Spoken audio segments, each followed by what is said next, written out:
Taylor, you guys played, it felt like at a faster pace today, pretty much the way the Spurs have played, this season. What does it say about a team, to be able to match another team's, preferred style of play and to be able to exceed them and win a game that way?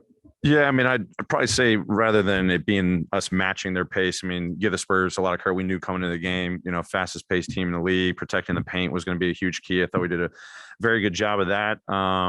But we want to play fast, and we want to play under control. I thought it was kind of one of those games we were trying to get our pace going, both teams back and forth in the first half. They come out with a little spurt in the third quarter. And we just kind of kept trying to dig ourselves out of that mud. But credit our guys, both teams playing at a really high pace. I thought our defensive activity, I know I talk about that all the time, but we made an adjustment in the third with our coverages, and then our guys did a phenomenal job executing it, created turnovers, missed shots, kind of changed the rhythm that the Spurs had. They were pretty comfortable getting to the mid-range. Number of their guys comfortable shooting from the three-point line. Just changed the rhythm. And then I thought we did a really good job, as much as they were switching on defense, just getting the ball moving side to side, multiple guys cutting, random actions, random pick and rolls, just got cleaner looks. And then luckily, we just had that juice there. So really, kind of competitive game. Obviously, we were able to break it open there a little bit, in the third, only held them to 18 points, but credit our guys. We talk about this all the time. Sometimes you need that halftime or that second half little surge, and we had it tonight. In the third quarter, 74-74 with 6 minutes left to go. Then for the next 6 minutes, you outscored them like 22-7, something like that. And that pretty much changed the game. What did you do in that last 6 minutes of the third to change the flow? Yeah, I mean, I'm trying to remember the sequence there, but we basically started switching a lot of their actions. They were a little too comfortable, our presence on the ball. Our guys did exactly what we talked about, in the first half. Just the Spurs were having success against it. And started the third. So we just switched, just try to keep bodies on bodies as much as possible.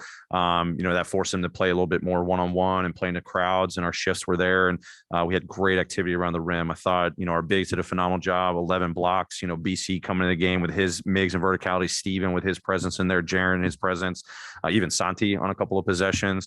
But I thought that kind of changed the game for us. Just got our defense flowing a little bit more life. And we talked about at halftime how we wanted to attack them on the offensive end. And once we kind of had the energy defensively, it kind of fueled us with our execution on offense. On Coleman. Hey, Coach, congrats on the win and Happy New Year to you. It seems like recently, like earlier in the season, the third quarter, unlike, the past few seasons, there's been a little bit of struggle, but it seems recently that there's been a lot of advantage in the third quarters, playing better, getting those good runs going. Did anything change like towards the start of December, or did shots just start falling? It really seems like the third quarter is a point of advantage once again, like it had been in previous years. Yeah, I can't, Sean, really pinpoint exactly, why it kind of turned the corner there, in December, especially as it relates to the second half. But, I just give our guys a lot of credit, how locked in they are to start the game. And we just kind of read the game. It doesn't always, go your way or as you, hope it goes in the first half. But our guys always have done a great job of just making the necessary adjustments, whether that's actually changing things or, hey, we just got to, play better in what we're trying to execute on offense or defense. So it's just a credit to them, just continuing to stay the course, understand that at halftime, it's a great time to reset, whether you have a lead or you're playing, from behind, you're playing well, you're not playing well. And then, our guys, have just really shown a great ability in that second half to make the winning plays and find that extra surge, whether that's defensively or offensively, to build leads or come from behind. So just really impressed. I think our guys are putting a lot of great work and, just trying to put those full 48 minutes together.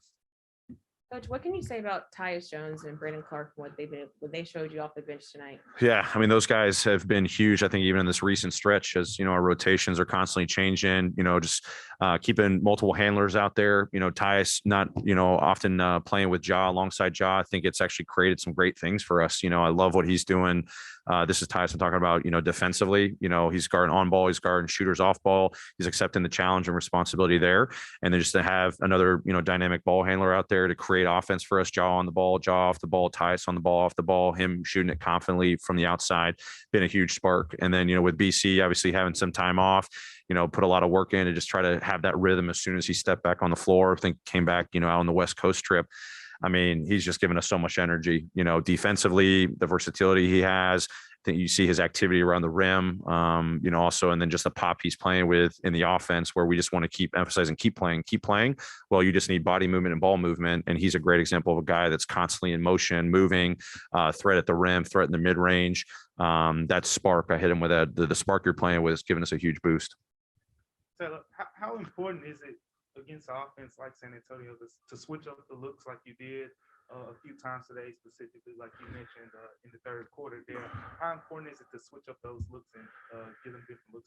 Yeah, I mean, as we prepared for the Spurs, we understood. I know I said it before the game. The pace and the paint were a big thing, but when you really look at their offense, and I said it in one of my interviews before the game, I said they just play great team basketball, and a lot of that is they just orchestrate so much movement in the half court. Constant drivers, dribble handoffs, off-ball screens, random actions, where it's not just one action and then that's it. I mean, they're constantly getting in multiple things on the offensive end. So, it's very rhythm based. So if they're getting a little too comfortable, you may have to change it up like we did and switch a little bit more and try to stall out the rhythm. So luckily, we were able to make that adjustment and it paid off for us. But against a team that, plays great team basketball, great rhythm basketball, hopefully that was a little bit of a deciding factor. Great. Thanks, everyone. Happy New Year. Wish everyone a great 2022 and everyone stay safe. Okay. Happy New Year.